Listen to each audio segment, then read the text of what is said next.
kahit na hindi ako mag-asawa, basta yung parents ko, okay na.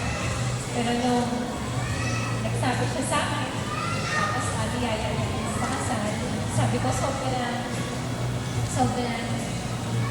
blessing talaga. Sobrang bait ni Lord para sa akin. Sobrang yung blessing na nag-isip ko this year. And then, salamat talaga sa inyo lahat. Kasi